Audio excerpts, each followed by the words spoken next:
Mikel Brown or Chucky Hepburn? Who you guys taking this year if you had to pick one? Zougris, Big Z, making big leaps. And where could Louisville basketball players land in the 2026 draft? All that and more on the Starting 502 podcast. Let's roll the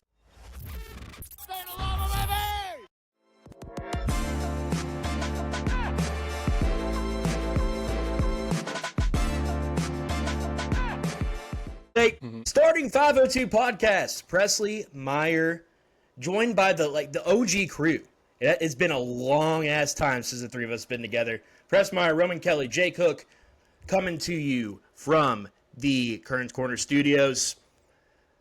As always, make sure that you hit that subscribe button if you're watching on YouTube. Make sure that you rate us. Give us 5 stars. Give us 1 star if you want.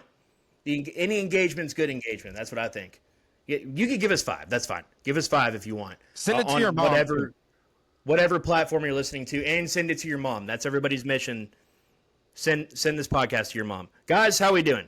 Fellas, Jake, we got to start here. Jake, you're married. What happened? Woo! Woo! Look at that bling, baby. Finest silver that $200 can buy you right here, fellas. What was the best thing that happened to you on your honeymoon? That was a terrible question to ask. What is the most fun thing that you did on your honeymoon? That still might be a bad question to ask. Answer that appropriately. I was about to say there are a couple answers there. I got to take my wife snorkeling for the first time. We were out in St. Lucia, and so the water there is like crystal clear. And we get in the water, and she kind of freaks out for a second because snorkeling's weird, and breathing through that apparatus takes you a second. And then before we got on or out to the water, I was talking to her about barracudas, and they're like these dangerous fish. And my dad and me saw one when I was little, and how fast they are, and they got teeth and everything. And we're snorkeling for like 5-10 minutes. She's having a great time. We're pointing things out. And then my head's above the water. I'm fixing my mask, and I see her. She's probably 5 feet away from me, and I just hear her go, freaking out, pointing. And it's just a really long, skinny fish, thankfully not a barracuda. But the snorkeling, definitely an hour of beautiful, clear water snorkeling was the best part for sure. Gosh, that sounds fun. It feels great to hear you. You know, last time we spoke, me and you on a podcast, Jake, she was fiance, and now she's wife. I love that. Now she's sounds great to hear. I'm glad you guys were able to have fun. St. Lucia, that's a really beautiful part of the world to be in right there. It is so gorgeous. Long flight, like 6.5 hours from Charlotte, where we took out of, but so worth it. So if you ever have the chance to go, definitely do it. Will do. Roman, just get married. Yeah, it's that easy. Just get married, Roman. Jeez. Now, as a listener of the Mike Rutherford show, I got to ask, do you know the song Barracuda?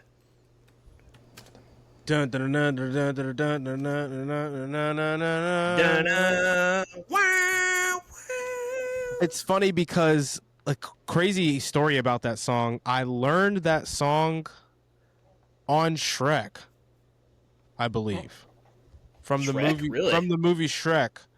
And then I'm pretty positive it was the movie Shrek. Now I want to go look it up and be certain. But I remember like some buddies later on down the road, I learned like it was a big Guitar Hero song too. Yes, it was huge. Yes. On Guitar Hero. Not a song that I've ever listened to recreationally though. I don't think. Oh, dude, that song slaps. That song 100% slaps. I don't ask you about pop culture enough because I forget that you know like either a lot about things or like nothing about things, which is like probably the best part about you. Probably my favorite part about you is that you're either just completely oblivious to something that most people know about, or you know everything about something that a lot of people don't know about, which is like that's the best possible friend to have, and that's the best possible person to have on a Louisville basketball podcast.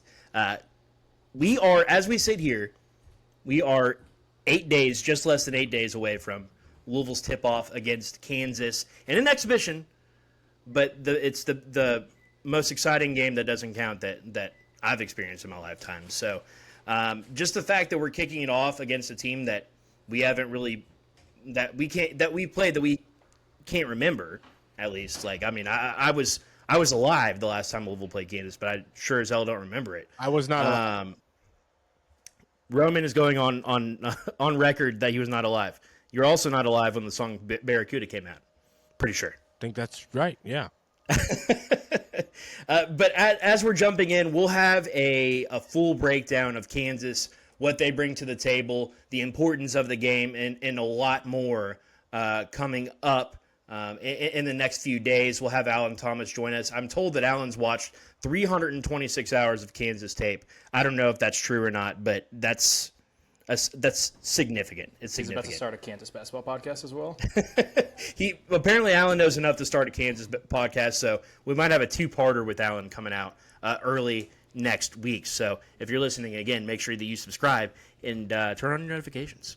I threw this out in the group chat the other day, and I think there's some rather strong opinions on it, but I think that this is a great place to start because I want to know, I want a very clear understanding of the expectations for Louisville basketball heading into the season. We just found out this week that Louisville is 11th going into the season, which I think is like, it couldn't be a more perfect number in my opinion, number one. Just because just not being in the top 10, just being on the outside, like that's handful just of the names that you've got right ahead of you as well, teams that you're seeing in your season early on. So yes, I love it. But you look at that top 10, and it's solid, but there's nobody out there that I think this team can't play right with, or that, and there's no team that Louisville will play this season that won't have some serious fear of the opponent. But one thing that I think is going to dictate how far this team can go is the point guard play. And I threw this question out. Jake, I haven't really heard anything on this from you because I think you were snorkeling at the time. But Roman kind of has some strong thoughts. If the season started today and you had the team exactly how it's constructed, but instead of Mikel Brown, you had Chucky Hepburn at the helm, are you taking that deal? Are you taking Chucky? Or are you taking Mikel if the season started in 30 minutes? Jake, I'll let you go first. Okay. To me, it's like choosing like a A5 Wagyu beef or like a gold crusted lobster. Like I'm so happy with either entree. But I think the floor with Chucky is higher than what the floor can be with Mikel. Mikel's a little bit riskier. More control over the offense with Chucky, better defender, likely less turnovers. But I mean, the ceiling with Mikel is almost non-existent in my opinion, and I think that's what you're shooting for when you're at Louisville. You're not shooting for the round of 32, making the tournament, Sweet 16. You're shooting for Elite 8, Final Four, National Championship. So I think Mikel's ability to score at all three levels while also being the best passer in all of college basketball, I'll take the potential like slower start that we might get from a freshman point guard, and trade that off for the ceiling and how good he can be and how great this team can be by the time the tournament comes around. I started thinking about it more in the last couple of days, just thinking about it leading up to this podcast since you sent it in. That was yesterday that you sent it in, I believe. Yeah, it's been within the last few days for sure. And I'm just going to stand on what I said to you guys in the group chat. Mikel Brown is a different level of an offensive talent than Chucky Hepburn. Chucky Hepburn, they're different players, I should say. Chucky Hepburn is your clear-cut floor general, the most secure person with the ball you can possibly have. You feel comfortable when he has it because you know he's going to make the right decision that more times than not is the best possible move for all four other players on the court as well. And you never had to question that because he's experienced, truly an experienced true point guard. Mikel has the ability to just be different, Press. I think when you look at his first step, when you look at what he's got in his size and his length and his wingspan, I mean, we're talking about a guy that you can't get too close. If you get too close, if you try to come in and hand check him, he's got the first step to blow by you every single time. If you guard him up front and give him a little bit of space, the separation he can get with his handle on his pull-up jumper is just too quick. It's too elite. And he's got counters to every single thing he sees out there just because he's been playing at such a high level of basketball for so long. Granted, he doesn't have those counters against the biggest guys on, he has gone up against grown men like he's, being in the high school ranks and in the USA and AAU ranks. He hasn't gone up against ACC level size. Every time he's made a new advancement in the level of play he's gone up against. He's shined. He's been one of the best players on the floor. He's never seemed like an uptick in talent is going to impact him at all. And I think just ultimately the full court presence from start to finish, when you've got that kind of passing ability as a playmaker from the full court ability, I mean, he's got left hand full court passes off the inbound, creating fast breaks. Now, part of it's going to be due to the roster. Chucky may have had that too. He didn't have a roster around him last year that got to go exploit those abilities that he's got. This year, though, we've got that roster. That's kind of why I started rethinking about it, where as much as I still do think it's Mikel, I do want to give the respect to what this team could be defensively if you added Chucky Hepburn. Chucky Hepburn was your best on-ball defender last year. Chucky Hepburn would be your best on-ball defender this year. Is Mikel your best on-ball defender? No. Is he your second best on-ball defender? No. Is he your third best on-ball defender? Also no. No. You know? Right now, no. Give me Kobe Rogers. Give me Adrian Woolley. And at the moment, give me Ryan Conwell or Isaac McNeely over him, just because he doesn't have the experience set on that side of the ball against this kind of size. All of the aspects of his game and his ceiling negate that, unfortunately. When you're talking about a guy who can get to the rim at will, he can get open shots off the dribble at will, he can play just as well off the ball as he can on the ball. He's not limited to his abilities when he has the ball in his hands, because he's got open floor ability. He knows the right play. He knows where the open lane is. He knows how to fill his lane correctly.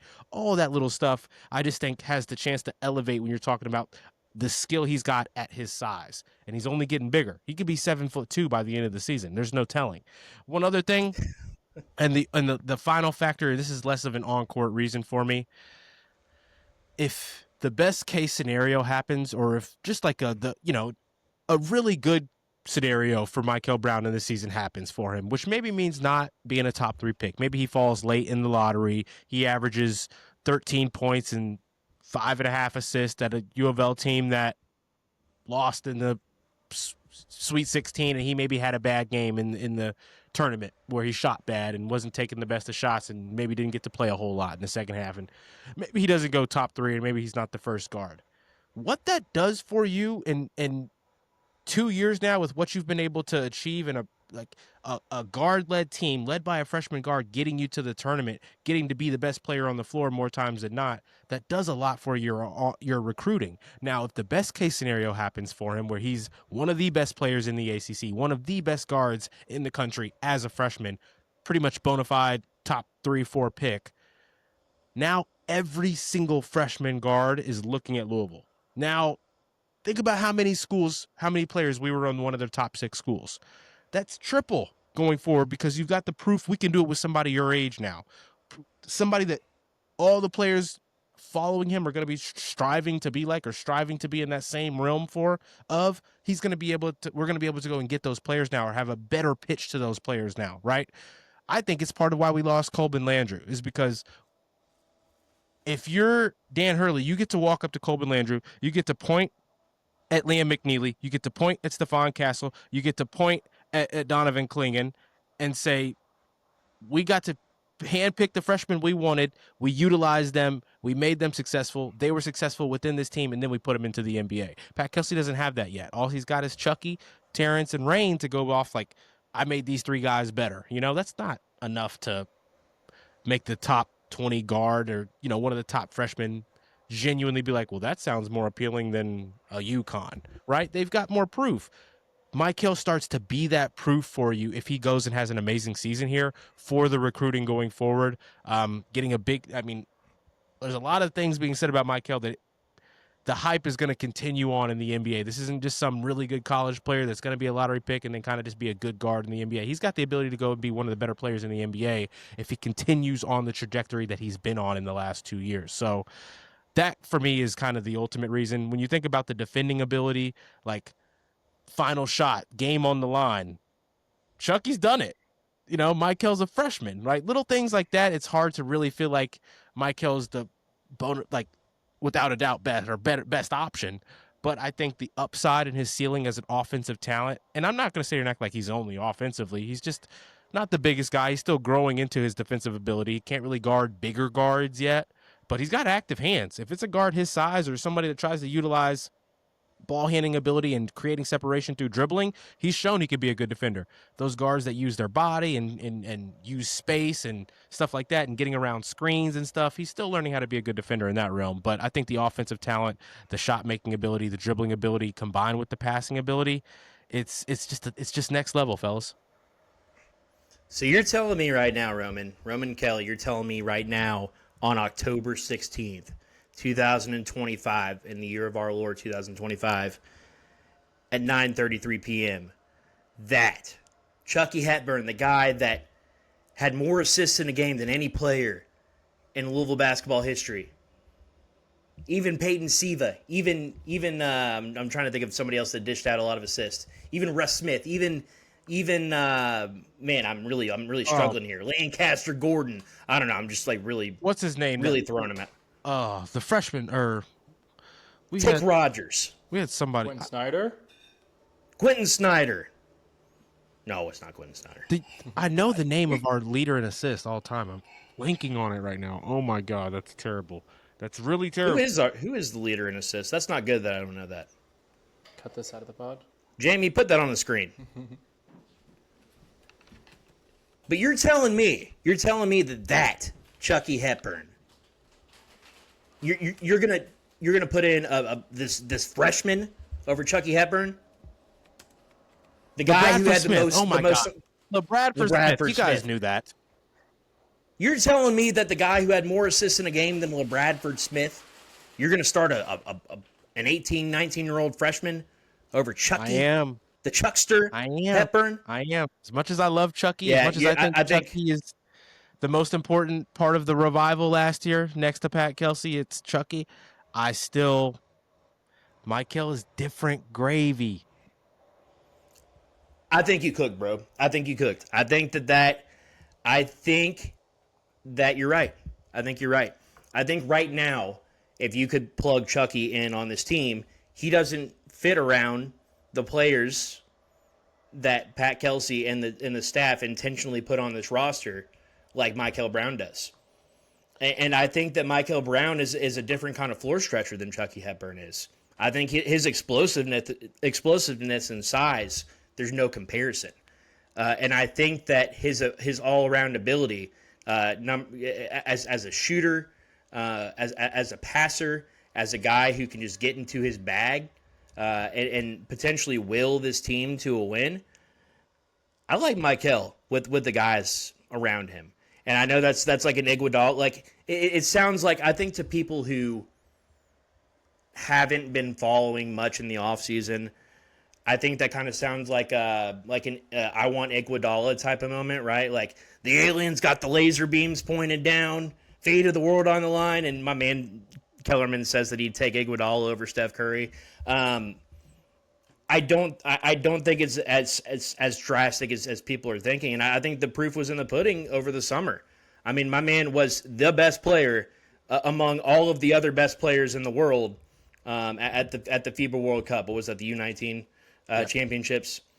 I mean, he was just different. Like, I mean, I think that our guy AJ DeBansa at BYU, I think that he, to a person, would say Chucky Hepburn was the MVP of the U19 World Cup. He was on a different level, and I think that's kind of what pushed things over the edge for us. We knew that Mikel Brown was special, but I think we really saw in front of our eyes on the biggest stage what he can be, and I think that the players that the staff has been very intentional about surrounding him with, I do think that you take him. And here's why I bring up that conversation, and here's why we start the show with that conversation, is because I think that it's important to put into perspective just how good some of the players on this roster are. Obviously, we haven't seen them play together for a single second of basketball, but we know what they bring to the table. And look, when Chucky Hepburn was coming in last season, I think Wisconsin fans were a little peeved, right, that a guy would leave after 3 successful seasons where he was beloved at Wisconsin. But let's be honest, nobody knew about Chucky Hepburn before he came to Louisville, outside of just that very specific group of fans in the Big Ten, right? Like when we got Chucky Hepburn, I was like, okay, yeah, that's special, and the coaching staff knew what it meant and what he brought to the table. But really, he was kind of limited at Wisconsin in what he was able to do, in a sense that he was more of like a defender and a distributor than a scorer. He could score when needed, right? But he wasn't the player that we saw at Louisville. He took it to a whole different stratosphere last year at Louisville, and that has almost everything to do with the fact that the coaching staff put him in the right situations and put the right players around him. And I think it's very similar with Mikel Brown this season. Obviously, if you're comparing our mindset about Chucky this season to our mindset about Mikel heading into last season with Chucky and heading into this season with Mikel, I think that it's not even comparable, the excitement level for Mikel versus Chucky. And Roman, I think to kind of like put a bow on this, right? I think that the most important thing to keep in mind when you're talking Mikel Brown is what a successful season for Mikel Brown can do to this program, where that can take this program. We've never had, especially in our lifetimes, we've never had a player like this. Never. We've never had a player that's like a consensus top 5 draft pick heading into the season. We've never had a player that was a first team, ACC, first team, all conference heading into the season as a true freshman. We've never landed a player like this who has gained and garnered so much hype heading into the season. That's not Louisville. Louisville has been a team that is constructed of players who the sum is bigger than the parts. And while I still think that that's the case, Mikel Brown stands out as just a different level player.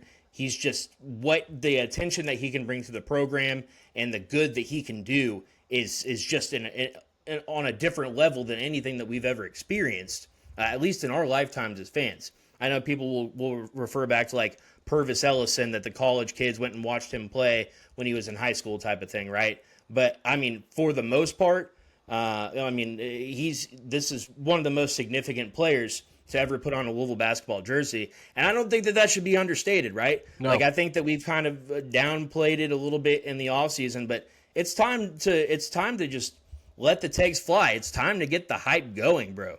Like, this, I'm not saying that Mikel's going to be a 20, 10, and 5 kind of guy, but I will say that he will bring a different level of attention to this program than what we became accustomed to under Rick Pitino and Chris Mack. And I think that we should absolutely lean into the hype. Definitely. I don't think that we should try to downplay that whatsoever. You lean into that hype, and then when you look at the 2027, 2028, and beyond classes, you'll start to see that trickle-down effect. Speaking of which, I think that the next thing I kind of wanted to get into was just the importance of the depth on this roster. Obligatory mention for our man. Why am I blanking on his name? Kobe Rogers. Obligatory. Kobe Rogers. Obligatory Kobe Rogers mention, because while Mikel Brown is probably going to be an extremely significant player on this roster, we didn't see a lot last year of what a true Pat Kelsey coach team is going to look like at Louisville, right? We saw a very hastily pieced together roster. We saw a roster that had the most ridiculous injury attrition that we've seen in my lifetime. I don't remember any team in any sport having the injury luck that Louisville basketball had last season, right? And so we never got to see the full effect of what this run and gun, high-paced, up-tempo, oft-subbing Pat Kelsey system will look like. And so when you think about a Mikel Brown, in the same breath, you got to think about a Kobe Rogers. You got to think about a Ryan Conwell or Adrian Woolley as they're stepping in, right? And when I think about the big men, I think about Vangelis Zugris, right? A guy that's probably maybe your third big man off the bench, but a guy that's been getting a lot of low-key hype as we head into the season. If you talk about player, to a man, everybody that's been in the practices, that's seen and heard what's going on behind the scenes, a lot of people are talking about Vangelis Zugris. I've been a guy that has said that I think he's going to be like the 11th man. And I still think he still could be.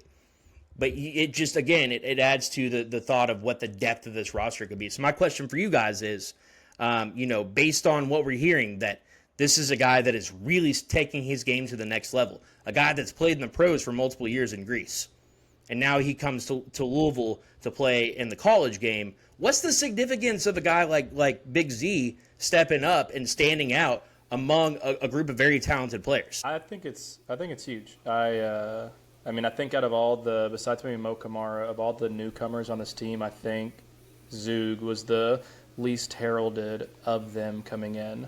But I watched 3 or 4 of his games, and it's not surprising at all to see coaches and players and staff members hyping him up so much. Like, the level of hustle and toughness and desire to be everywhere on the court in one singular moment is unmatched. It's just a new type of energy that I don't think fans are properly prepared for. He does all the little things that coaches love. Sets great screens, defends hard, boxes out on every possession, thinks every offensive rebound belongs to him. And I just these are little things that coaches love that are going to make it impossible for him to be the 11th man on this roster. I think right now he could be the first big man off the bench, particularly with Case and Pryor being hurt. He could be the first, and if not the first, probably the second big man off the bench, playing 20 minutes a night. Yeah, I was going to say very similar things right there that Jake just mentioned. I think that Zugris is – I mean, you heard what Pat Kelsey said when he was talking to Jeff Goodman in the field of 68 guys. He's got Tyler Hansbrough right there. They make an emphasis and a point talking about how crazy of a motor Tyler Hansbrough had, and that was probably his best skill set. And then Pat Kelsey says, a comment basically alluding to, if you think Tyler Hansborough's motor is insane, wait till you see Vangeli Zugris, right? And that's kind of crazy praise. And I think that's one of the main things that is going to be cool to see. Fellas, we haven't had a player like this in quite some time. Like, I'm talking the energy level, the strength that he plays with. Also feels like the Chris Mack and Kenny Payne eras were just riddled with wannabe skilled big men. I shouldn't say that. Big men who were trying to stretch the floor and do a lot of different things other than the traditional big man stuff. We had a couple, it worked out. A couple guys, it didn't really work out, right? Malik Williams was that one in between that did work out for him, right? A couple other guys, Brantley Hunter, Hatfield. We've had some bigs where we just haven't had those bruisers, fellas. We haven't had that Montrezl Harrell-esque type of presence on the floor. Granted, Montrez could do some things athletically on top of with that kind of strength and power that is just one of a kind as a college player, but we haven't had that true presence, whether it's literally based on a position type and how he goes about playing, or even just the energy level and the effort level. We haven't had someone that plays this hard every single moment they're on the floor, maybe ever, but definitely not in quite some time. He wants the ball more than anybody when I'm talking like loose ball, rebound type of situations, because that's his game. He knows that my game is beating my matchup to the ball, beating my matchup to a spot, right, with energy and with effort and with just compassion. And that's going to be one of those things that resonates with everybody on the floor. I think it's going to resonate with all of the fans when they're in the KFC Yum Center and getting to play live. And fellas, he's no slouch in his skill set. This is a pro basketball player. Another thing that Pat mentioned in the Jeff Goodman in the field of 68 guys, he's an unreal screener, right? As a team who likes to do a lot of off-ball stuff, who likes to have a lot of off-ball movement, off-ball screens within sets, ball handlers on the right wing. You've got Isaac McNeely in the corner. Zougris is setting a screen on the left elbow and getting Isaac McNeely open for Mikel Brown to get him at the top of the key. Little things like that, those kind of plays, those kind of sets, the things that Pat Kelsey likes to do out of timeouts.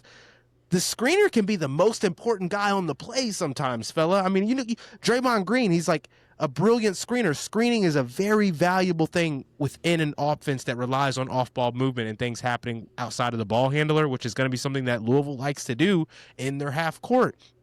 He's the best screener on the team. He's the biggest body. He's a bruiser. I think that's going to earn him more minutes than people are prepared for. And just on the basic basketball aspects of things that happen out there, him on the short roll and the bounce, Mikel can thread that needle already. Like, he can already thread that needle on the bounce pass if the big man steps up too far, And if you sag off, I think Zugris has the ability to convert some lobs if you throw him a good pass. He's no slouch athletically either. So he can finish. He's got both hands, left hand, right hand. If you ask him to, you can throw it to him down on the post. One hard dribble, one quick move, and you're not mad at the shot attempts that he typically gets up. You don't want him going and trying to create things out of the low post, but if it's within the fluidity of the game, he has enough skill because he's been doing it so long. So I think this is somebody that's going to play a lot more than people think. Right, like Jake mentioned, because Cason Pryor's out, I think he's your set. I think with some of the comments we've heard about Ali Khalifa and his, I feel like each comment's like he comes in and he does things that just nobody else can do. In the minutes, like Pat Kelsey's already made a couple comments that make it sound like Ali Khalifa is coming in and changing what's happening in practice. He's not really in those starting type of units. It sounds like purely based on me speculating off the words and trying to dissect and read in between the lines of what Pat Kelsey's saying, who doesn't really talk like there is a message in between the lines to begin with. But I do think it's interesting the kind of things you're hearing about Ali Khalifa. I also kind of question like how good of shape he's really, really in, fellas.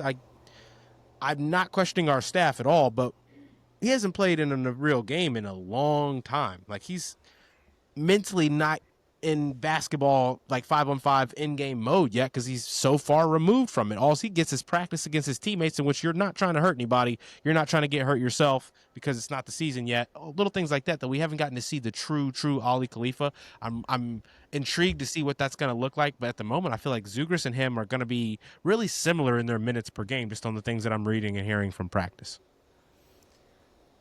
Yeah, I think you bring up a great point, Roman, in a sense that maybe Big Z is the X factor, and especially in the non-conference, and here's why, right? I mean, you have Cason Pryor, who hasn't played since essentially he hasn't played competitive basketball in a sense that like he's not even scrimmaging against teammates probably since Thanksgiving of last year, right? Like I've got my Thanksgiving plans in place for this year now, so like we're coming up on a year of Cason Pryor hasn't played basketball. You add in the fact that you're absolutely right. Ali Khalifa, it's been coming up on 2 years since my man's played basketball, right? And so when you keep that in mind, say, we have some attrition or some foul trouble early, all of a sudden, Big Z, that's your center, bro. Lucas was playing pro basketball 3 months ago. Right. So that's not a bad problem to have. Not at all. What I will say in regards to what the way the Big Z fits in, and by the way, is that what we're calling him? We call him Z? I feel like what about Psycho Z? If he plays just like Tyler Hansbrough, what about Psycho Z? Psycho Z, that needs to be thrown out there if it hasn't been already. That's a fantastic name, Psycho Z. Now, I will say that obviously Tyler Hansbrough was a legendary player from North Carolina, a guy that we freaking hated when he was at UNC and they played Louisville. Do you ever want to compare a player to another player?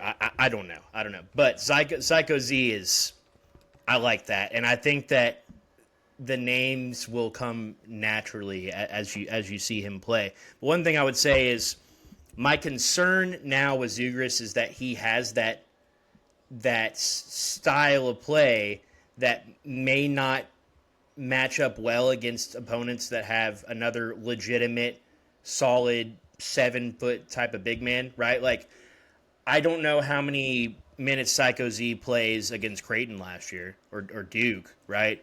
So that's my concern there. Like, not that he's a small man by any means. Like, this is the kind of guy that when Pat Kelsey is running these curls and there's a double screen coming, Z might just go ahead and take out both players. Like, he's that wide. But he's only, he's listed as 6'8". Like, when you see him next to Shane Bohannon at TBT, I don't think he's any taller than that. Like, I think he's realistically a 6'6" type of guy. Am I saying that I could defend him? Hell no. But I think that when you run into another legitimate 7-foot, 240, 250-pound man, he could have some problems.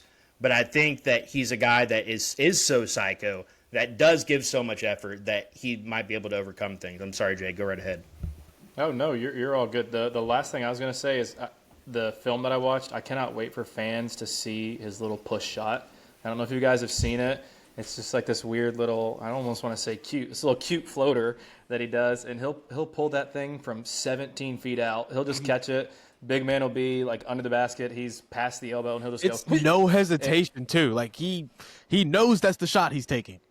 And it goes in probably 60, 65, 70% of the time. Like, it's not like it looks ugly and you're like, oh my God. And then it just goes in. I cannot wait for fans to see the 19-foot push shot. The Mikel Brown drive to the basket and dump off to the Zugris push shot. I'm going to love it. Mm-hmm. Cannot wait. Yeah, he has a unique game in a sense that, I mean, there's really nobody you can compare him to. Now, I think his role on this team, once healthy, once you get into conference play, once you're making a push towards the postseason, I'm thinking, and look, don't hate on me, okay, when I say this. Thinking like Steven Van Dries. I think that's the role that he plays. And let's remember, right? Like, Gorge was out for a few games early in the national championship season. Steven Van Dries had to step up as a starter and play some quality minutes. Almost took down a Duke team that we later beat in the Elite Eight with no Gorgie. That's the kind of role that he can play when I say that. I don't say that he's going to just not play any minutes for 10 games this season, but I will say that he will be that sort of contributor. Just all hustle team, impossible to not cheer for. Like, if you're an opponent, you hate him but also respect it type of thing, right? So that's what I love about Big Z or Psycho Z. I don't know, but name's still being workshopped. I do like Psycho Z, though. I can't stop saying it. I mean, he had the bloody nose and everything. So, he did. I mean, he did. Or bloody head. Tyler Hansborough's bloody nose, but he had bloody head. So, I mean, the similarities are popping. It makes sense. I think you're going to have to post it on Twitter, on the X, side by side, and ask, like, is Psycho Z an appropriate name? I think that's the only thing that we can do. Shifting our attention just a little bit. Not only did we find out, we mentioned earlier, Louisville 11th as we head into the season in the AP poll. Very exciting, considering when we were sitting here last year, most people around the country didn't think Louisville was going to finish above 500, and they were a few bounces away from winning an ACC championship last year. We were sitting here 2 years ago wondering if Louisville would, like, Pat Forty was out here suggesting Louisville should just get rid of its basketball program for a little while, which is the most fucking asinine thing that's ever been written in the history of no offense to Pat Forty, love the dude, but, like, gotta call a spade a spade. We got preseason polls from the ACC media. 49 guys voted, and the results are in. Louisville received 15 first-place votes among the 49 voters, which is pretty damn solid. Picked solidly, squarely in second. So it goes Duke, Louisville, North Carolina, NC State, Virginia, SMU, Clemson, Miami, Syracuse, Notre Dame. That's your top 10. I don't really see anything that really stands out, that really jumps off the page for me. As we suggested last week, I think NC State's a top 5 team in this league. I think Duke and Louisville are 1 and 2 in some order. North Carolina, I don't know. Like, my thoughts are this year are very much the same as they were last year, and North Carolina was just very average at every level last year. And then you got Virginia slide into 5th, which I think is interesting. Any thoughts on where Louisville landed in the preseason poll in the ACC? Not really. I don't necessarily agree with a few of the teams and where they're placed and how a couple of things went down in the top 11. I really don't understand Duke getting that level of hype unless you're just putting that level of regard on freshmen, right? The returning guys, the roles that they're going to have to play this year, there's question marks centered around their ability to go efficiently play those roles because they haven't done it. I think that's going to be interesting. I think you're going to rely on freshmen again next year who, are Concanipple and are Sarr and Boozer better than Concanipple and Flag? I don't know, right? Offensively, probably not with Sarr. Defensively, Cooper Flagg was an underrated defender, I thought, last year. I think Boozer is right up there offensively near Cooper Flagg, just outside of the ball handling and perimeter stuff. I think everything Cooper Flagg can do inside the paint, Cameron Boozer can do inside the paint. But there's still just some question marks for me. Isaiah Evans, he was kind of streaky last year a little bit. Granted, good shooter, but not every single game. Caleb Foster, is he going to be able to handle the duties that he's going to be asked to have, right? Are these guys going to be able to defend? You don't have a Mala walk down low like you did last year. That's going to maybe change things. I feel like that's a lot of hype around that team, and 6 is very high for a team that has just as much question marks as a team like Louisville or a team like Kentucky does. I thought Duke was going to be right there in that Louisville and Kentucky range, so that kind of surprised me. Naturally, I feel the same way about BYU. I don't think BYU belongs up there. I think BYU should have been in that 10 to 15 range. That's just kind of where I'm at. A little less to do with Louisville, a little bit to do with I thought Louisville was going to be in that 8, 9, 10 range because of the things I just said about the other teams, not necessarily. It's all guessing anyways, fellas. It's really all guessing. They put a lot in these rankings to do with roster continuity, right? Duke. I mean, Purdue, like Texas Tech. There's a lot of returning important players for some of the guys for the teams above us. So I get that. I understand that.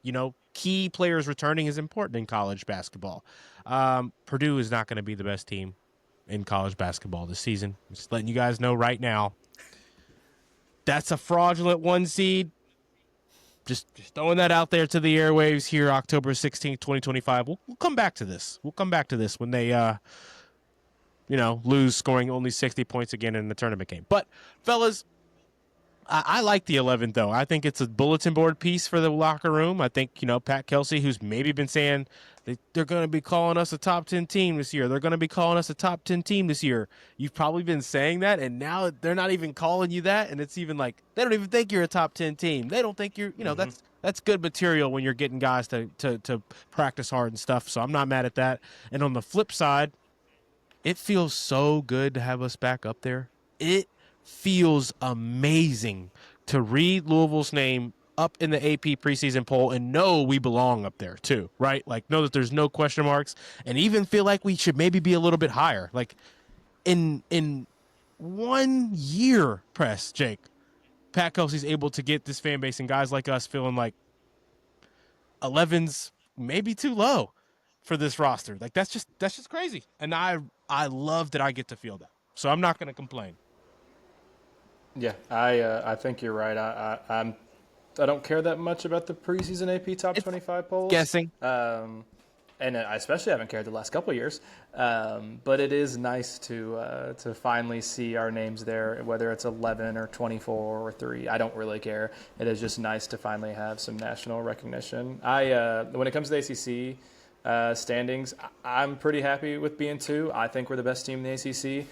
But I think that it's going to take media members some time to fully get on board with that. And I think when you're a team like Duke, you're automatically going to be given the benefit of the doubt. It's the you reason get the name brand recognition. Yeah. It's the reason they're 6th in the nation instead of 14th. It's the reason that they're number 1 in the ACC instead of 2 or 3. I think right now, if I'm making a prediction, I would say Louisville and North Carolina State are the top 2 teams in this conference. I think Duke will be a good team, but I don't see them as a top 10 team this year. But overall, I can't hate it. And there's a clear gulf. If you look at the ACC preseason poll and the voting, Duke received 866 points. Louisville received 842. And then that third place, North Carolina, is 741. So there's a clear gulf. Like clearly the media thinks it is Duke and it is Louisville, and then there is a wide gap between 3 through 18. Yeah, if you're looking at the way that the poll rolls, I think that you kind of roll the you kind of alluded to this, right, Roman? You roll the first and second team All-ACC players into the poll. You see what the media is potentially thinking, right? So first teamers, Cameron Boozer from Duke, and then second team, Isaiah Evans. To me, I'm with you, Roman. Like, what is it about Isaiah Evans that we're saying, okay, all of a sudden this is a second-team All-ACC guy? It's a guy that started 3 games last year and averaged 6 points and 0.5 assists. Like, this isn't a guy that was by any means wowing people or lighting things up, right? He was solid as a bench contributor, 7th, 8th guy on the roster. That's fine. But for him to all of a sudden just be appearing as a guy that's high up on draft boards, potential lottery pick, a guy that's receiving enough votes to almost land as a first-team All-ACC type of player, I don't get that. I don't see where the hype is coming from there, right? Like Isaiah Evans, for instance, got 3 less votes, 3 less points, I guess, than Boopie Miller at SMU, a guy who's a legitimate star. Like that's a guy that if you don't have, Mikel Brown and Ryan Conwell 1 and 2 on he's already as far as guards in the ACC, this is a proven dude, Boopie Miller. Like he's a dog. He's a very good player. So did he average 20 last year? Boopie Miller did. Did he? Yeah, Boopie Miller. Oh, I don't know. I don't know. Like He was really good last year.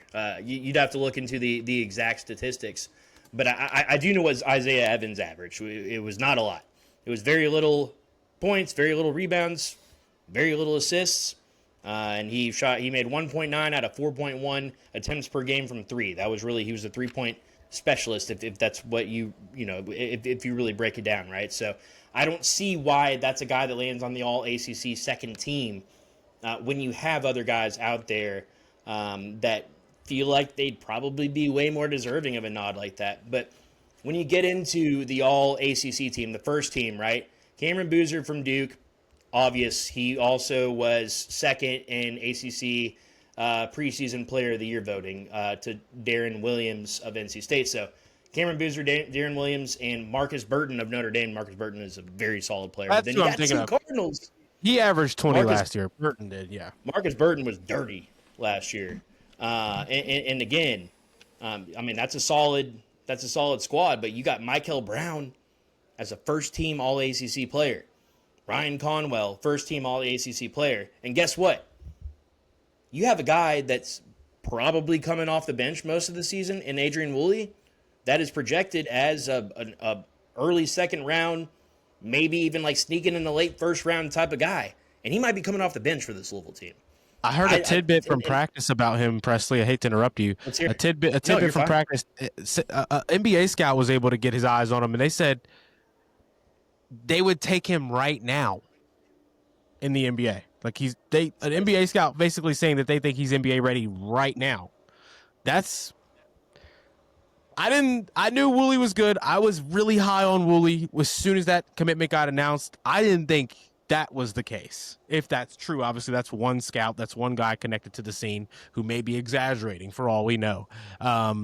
That's crazy praise, though, if that's true.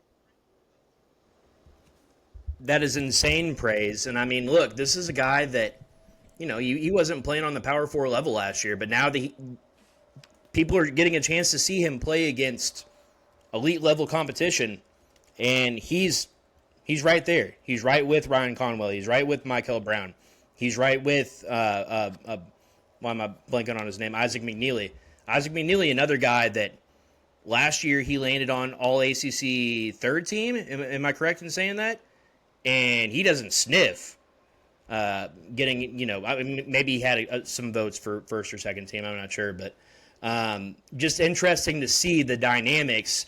And there's that little bubble, right, where you have the 4 Carolina teams, and there's a lot of media coverage there.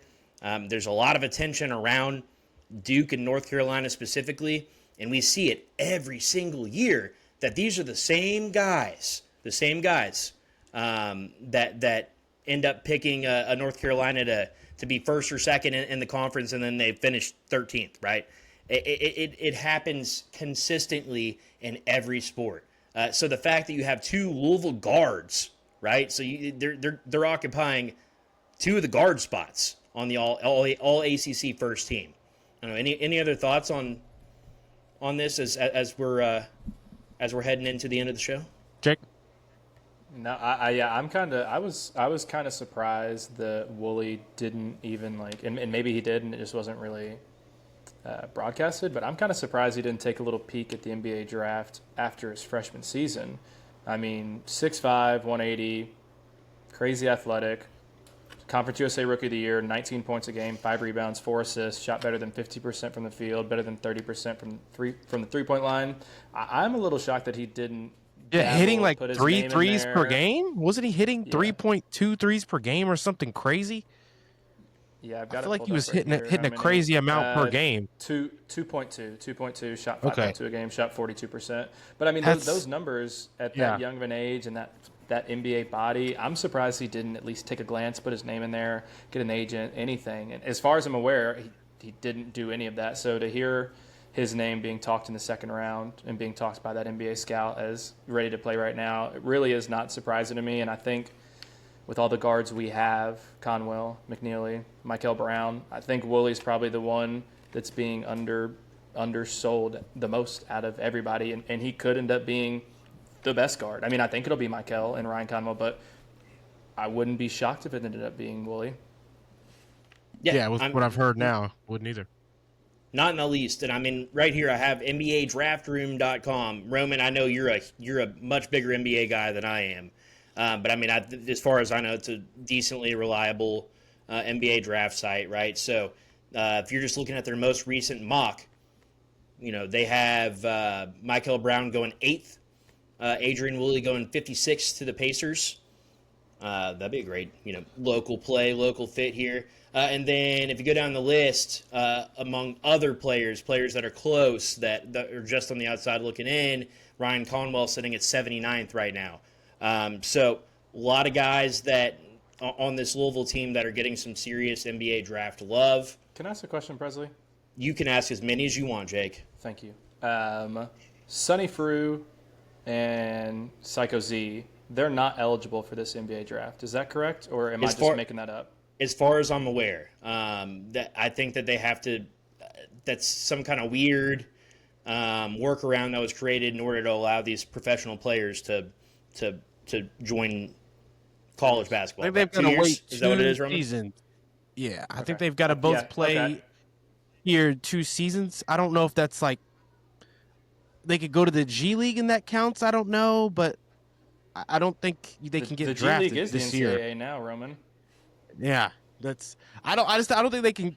I remember reading something saying that like they can't declare for the draft after this season, or someone can't. I don't even know if it's both of them. I think one of them can't.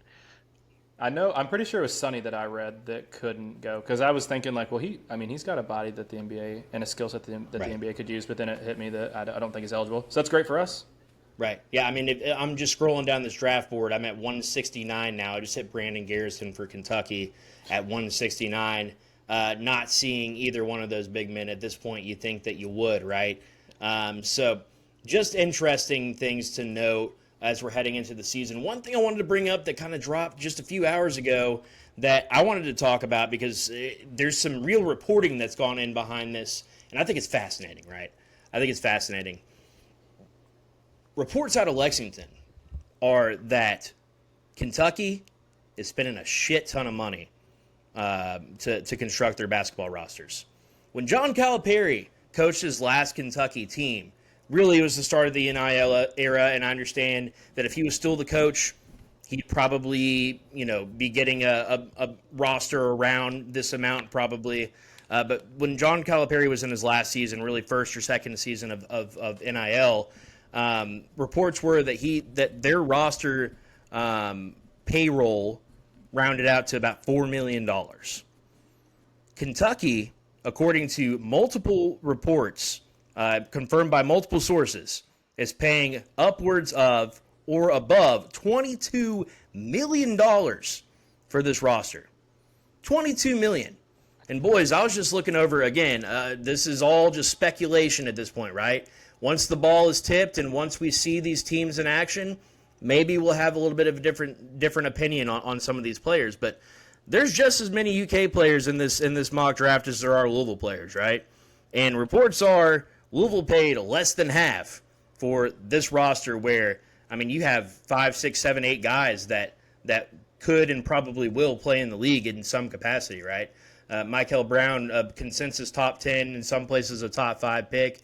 Ryan Conwell's going to end up in the NBA at the very least, and on some sort of two-way contract, one would think. You have Isaac McNeely's going to get some action, and then at some point You're going to throw in Sonny Frew. You're going to throw in a Kenai Roos. There's lots of NBA level talent on this roster, and of course, not even to mention the guy we were just talking about, Adrian Woolley. Fascinating to me that if you look up and down this, NBA draft, what the experts are saying, what people are hearing about Kentucky players, there's not a bunch of guys on this team that are like these just can't miss prospects, high level players. The potential star of this team in the backcourt is Jalen Lowe, a guy who was really solid at Pitt, but I mean, he didn't give Louisville a lot of trouble last year. Like he's a really solid player, but I'm not sure he's a guy that's commanding $2 million. And if you kind of just break out what the breakdown of the scholarship players are on this roster, it's like something like $1.5, $1.6 million per scholarship player for this Kentucky roster. Are they worth that? And what does this say about the Louisville and Kentucky rivalry? How invested UK is in winning? And is UK just, are they way overspending on this? I want to hear y'all's thoughts. I mean, this is fascinating. Like, there's some real reporting going on here that UK is spending a shit ton of money, maybe more than Louisville spent in basketball and football combined for this roster, which is, I'm not terrified of this Kentucky roster by any means. No. I think that when you're in a position like Kentucky, they got the money. You know that they're going to spend it. You don't blame them for spending it. Shout out to Mark Pope for being able to get a job where he's got those kind of resources to work with. It's too much for what they brought in my opinion, in terms of like firepower. I don't think you brought in enough firepower straight up to warrant spending that much money. However, I've heard a lot of different UK talk show hosts, UK writers say that, in their opinion, this is the deepest Kentucky team since they've been paying attention to Kentucky basketball. I think there's a couple years in there where it's hard to a team with no, one preseason All-American and not anybody else that's really of that same kind of caliber being the deepest team ever is kind of wild. But when you look at what their 5th best, 6th best, 7th, 8th, 9th best players are, that's where the money is on this roster, in my opinion. And obviously, I have no way to know what the exact numbers are, but if you're getting to $22 million, and based on what we've heard of different numbers for certain players and the average transfer portal kind of guy and what they're getting, it's not like you've got one guy getting 10 million, it's not. I really don't think that that's what's happening over there. Always probably your highest paid player. You've heard of the reports of what a Donovan Dent went for, Darian Williams went for, those kind of numbers that were around the price range for those kinds of guys. It was $2, $3, $4 million. So I'm not going to, if we don't think that any player on that team is more than that, and if always the only one, that means you probably overpaid Low. You probably Diabate, Aberdeen. There's probably a couple guys on this roster that, because I don't like the word whiff in the transfer portal and with NIL, because you could offer a player the world and they'll say no still, just because they're offering the world 2 more minutes per game, and their world's actually $2 million less. Right. So it's weird. Like, you never know what the intentions and priorities are for players now with the older guys in the portal or with freshmen. You have no way to truly know what these players want and why. So it's hard to really call it a whip, but they missed on some names early in the portal, some names that they were after. The Wilkinson kid that went to Indiana, a couple other people that they missed out on. And a school like Kentucky, it's priority number 2, priority number 3, priority number 4, I think you start throwing more money at those guys because you're worried about not bringing in anything. You need some depth. You need some players that have played at programs that you can trust, right? You bring in the kid from Florida, you bring in the kid from Alabama. You brought in SEC players now. You can trust what those guys are, at least athletically and stuff. I think it's too much, though, for what feels like, out of all the newcomers, not a perfect Mark Pope player and not a can't miss, this guy's a top 5 guy in the portal. Nobody else, he's going to go average his stats no matter what, right? you've got the kind of money to go get a Donovan, to go get a Darian Williams, to go get a Yaxel Lindenberg, whatever those kind of names. Like, you've got the money for that, and you didn't bring in that level of a name. You just returned the one name in Owe. It feels like you added some pieces that are just really good basketball players. Are they really good Mark Pope system basketball players? And did you maybe overpay for them? You know, because $22 million, and there's no way you have a player in that team worth more than, based on what we hear and rumors and stuff with other guys in other leagues in the market right now, probably not more worth than like $3 or $4 million. That has to mean you were paying $1 and $2 million to some guys that are probably worth $600,000 and $700,000, $800,000. So that's where I think that this number comes from, just because they didn't go get that heavy hitter. So it feels like everybody just got a little bit more than you typically do for how important they're planning to be at other schools, you know, or that they would be for that point on the roster at other schools. Sorry to ramble there, but just, you guys know what I'm saying. Most schools are giving their 10th man $400,000, $300,000, right? Kentucky's probably giving $2 million to a 10th man, you know, and that's, if you're doing that with every single player on the roster giving more than you typically would for that level of quality of a player, you're most, you know, the team that's spent the most in college basketball all of a sudden. So that's where I think it comes from, and I do think they've overpaid. I think there's a couple names on that team based on just the fact that if you got to a 22 million value and you don't have a player over a certain level value and you don't have multiple of those, it feels like everybody got paid a little bit more than they would have at another school. And that's all it is. They've got the money to give them. I mean, if you've got the highest payroll in the whole entire sport, how do you not end up with Donovan Dent? How do you not end up with Yaxel Lindenberg? How do you not end up with Isaac McNeely's, these top 15 transfer portal players? Instead, you end up with one player ranked in the top 50 from the transfer portal, who, by the way, Lowe? No, Jaden Quaintance. Oh, yeah. Who, by the way, isn't going to play until 2026. Then you end up with four guys ranked 50 to 100 that you overpaid for. Like, you're overpaying for average to above average role players.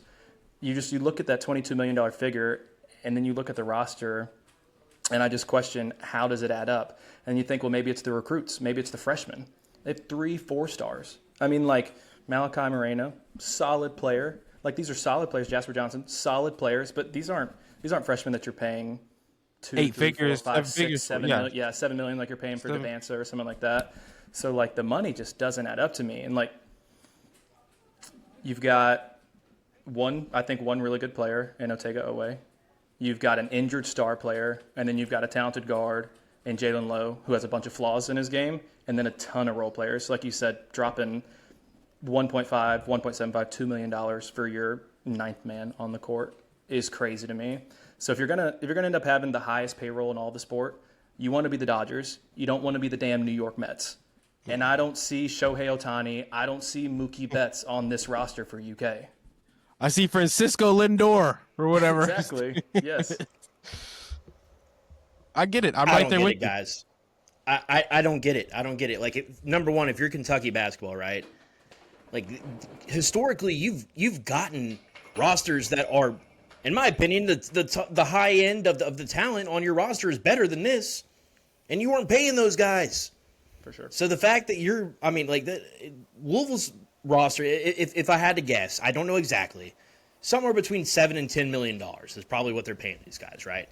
And you got maybe 2 guys that are going to go in the first round of the draft. We've got 3 top 15 transfer portal players and the top point guard in the recruiting class.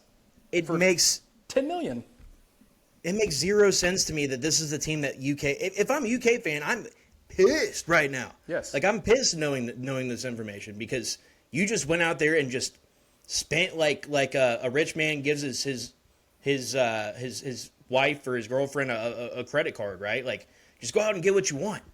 And they went out and got some, like, kind of gaudy shit that doesn't even make sense, right? Like, they didn't get like a nice, mansion or something. They got a bunch of shoes. Like, it's just not adding up. It doesn't make sense to me. And look, this is not to, go off on a tangent and talk crap about UK, but at the same time, Louisville plays Kentucky in 26 days, boys. 26 days away. And my last question that we can kind of leave this on for you, or leave this leave the listener to think about, and I'll leave you guys to potentially answer, or at least think about. In 26 days, do we see Kason Pryor on the court? And in 26 days, do we see Jaden Quaintance on the court? I think those are two. That's a very important question for both of these guys. I mean, like, I'm sitting here reading the Herald Leader, and they got a quote from almost every player on UK's roster. It is a known fact. Kentucky's first game on November 4th when they host Nicholls State, Jaden Quaintance will not be playing. They know that for a fact. And UK plays Louisville, a week after that? Is that right? November 11th? And so my thought is, if he's for sure not playing a week before the Louisville game, it's almost a damn guarantee that he's not playing against U of L. And that's the best. Correct me if I'm wrong. I think that's the best player on this Kentucky roster. Yes. And so that's important news. That's important things to note. I understand that there's, you have the Kansas exhibition. You've got 2 exhibitions. You got, 2 warm-up games essentially before you get to UK. But it's important to note that as we're less than a month away from Louisville and Kentucky playing basketball. And Louisville's potentially their most important, significant contributor on this team. And Kentucky's are both kind of on the mend. And it's just an interesting storyline to continue to follow. Any thoughts on that? I mean, do we think there's any chance that Kason's back? And do we think that Quaintance is going to play? I don't think Kason's back for the exhibition. I don't know if he's back for the Bucknell exhibition, even though if he's ready to go, he's saying he's ready and the doctors have cleared him. I do throw him out there for a couple minutes. If that's been the case, I don't feel like he gets cleared fully to ready to go and gets in game shape that quickly. I think probably comes mid-November. Yep, I was going to say the same thing. If Kason is available for the UK game, I can't imagine he's playing more than 5-6 minutes, and that's only if it's a good 5-6 minutes. And Jaden Quaintance, I think an article 2 days ago came out from ESPN, and they had to come out and say he won't sit out the season. So if you're posting stories 2 days ago saying that a player's not sitting out, then you're definitely not playing in November. I've been telling my buddies, I got one of my best friends as a UK fan, and he was so excited to get Jaden Quaintance, and it never made any sense to me why you spend that much money on a guy that is already a projected top 10 draft pick, who tore his ACL in March, right? Who has February. essentially February, but like February 25th, Yeah. So no incentive to play because his NBA draft stock, without a game played this season, he's still a top 10 pick. You guys are paying him to rehab his knee. I don't think Quaintance plays until 2026 at the earliest. If he gets in, say, into January, February, he's not full strength until March. He's 18 years old. Why would you risk it?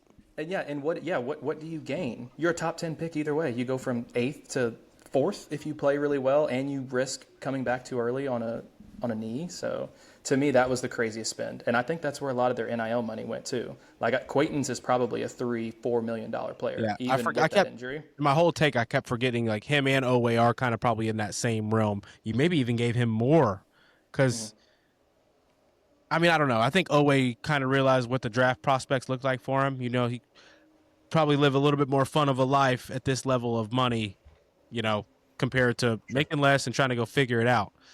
For 1 year, you can maybe shoot up a little bit more on the draft boards, get a little bit bigger, and become a better shooter, because that's all it is. You take away Owe's hitch, he's a top 20 pick. If he could shoot, he just can't. There's a hitch in that jumper, and it hasn't gone away since the last I saw him. So that'll be interesting. But, yeah, I think that's just a lot of money. I think that's a lot of money on a player that is not going to be impactful for potentially like 50% of your season. That's a lot of time and a lot of money on a guy that, what's it like? Who's playing for him? Like, there's a drop off in the quality of play at that position for you guys. So, Brandon Garrison's still there. He's a projected late second round or like just outside of just missing getting drafted type of guy. And then UK has one other big man. I apologize, I can't think of what his name is, but he supposedly has a lot of potential, a lot of upside. But Louisville may be seeing him. Quite a bit. Is it the foreign kid? They brought in a foreign kid, didn't they? Yes. I apologize. I don't know what his name is, but there's a lot of hype around this big man that UK brought in. I remember watching some clips. He looks pretty good. Now, what I will say is if you're Louisville, the guys that you invested in at big man are significantly different for many reasons than the guys that Kentucky invested in, right? Kentucky potentially dropped like $6, $7, $8 million on its front court, and your centerpiece for that front court, the way that he's negotiated his recruitment since the time that he started getting recruited has been a way that would make most people's stomachs turn, right? In a sense that, like, he almost came to Louisville simply because he was just going to go to the highest bidder. Instead, went to Arizona State and signed a 2-year contract with Arizona State, which was kind of like a first-of-its-kind type of thing. And people are like, oh, this is cool. This is what you can do with NIL. Only to jump ship at Arizona State and go to make more money at UK. That's who you have as your star player this year. And look, I'm not saying that it couldn't work out or that he can't overcome whatever the challenges are there as far as just team culture and you know, whatever that means to you at this point. But you look at Louisville's big men. You have Vangelis Zougris, who is going to be here at least 2 years. He came from the Greek pros. You have Sonny Frew, who's going to be here at least 2 years, who also came from the European pros. They know what it is to be a pro player. They know what it takes, and they came to Louisville to play winning basketball. They came to Louisville to be a very specific cog in a well-oiled machine, and they're making significantly less money than these UK players who are, by all accounts, kind of a fucking mess. And so, to me, like, where we sit today, I think U of L is in a very enviable position, whereas if I'm a UK fan, yes, there should be excitement around their season. They have solid players. Otega Owe is legit. Denzel Aberdeen is a very good player. Brandon Garrison gave Louisville fits last year. Like, there's lots of good players on that roster. But in the same breath, I would say that Louisville has a damn good roster too, and they were very intentional about the way that they approached everything, and they continue to be on the recruiting trail, which is very exciting to me. Any final thoughts, guys, as we're getting into the first game preview of the season? Again, we'll have Alan Thomas back. We'll talk a lot of Kansas basketball, a lot of Louisville in general, previewing the season, the schedule as a whole. But any final thoughts as we get out of here? I think we covered it all. Going to have some fun Kansas talk for you guys next week. If you can't tell, my wife went to bed, and so we went way over. So very excited to be back on with you guys. We aim for 30, 45 minutes. We go an hour 10. What can I say? I'm sorry. Mr. Hook, congratulations. Apologize to Mrs. Hook that we took so long. Make sure you follow us at the State of Lou on the X platform, formerly known as Twitter. Make sure that you follow Roman at Romy Bean, Jake Hook at U of L _updates. You can follow me if you want. I'm Press Meyer, but make sure you follow the State of Louisville on YouTube and subscribe and do all the fun things and send it to your mom. Until next time, Starting 502 Podcast. Let's get out of here. Go Cards. Cards.